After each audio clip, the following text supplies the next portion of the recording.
Jauni, kupini energijos ir labai mylintis muziką. Tai padūkėliai iš Plungės Mykolo Oginskio meno mokyklos. Tos pačios, kurioje kažkada mokėsi Mikalojus Konstantinas Čiurlionis. Norisi tikėti, kad jis didžiuotųsi šiais grojančiais vaikinais. Projekto 2 minutės šlovės komisija didžiavosi.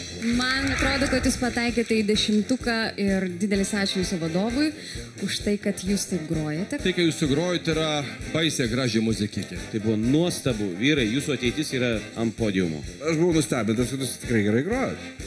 Taip, puikiai. Mane labai patinka žemaitės jauniems. Puikus šokis, tie išėjimai į priekį, tai viskas derinosi prie muzikos. Nuo kon jie tą padaro.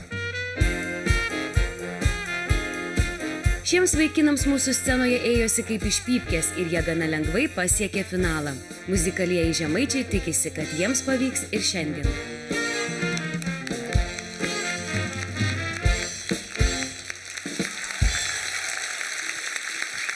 Jubilee!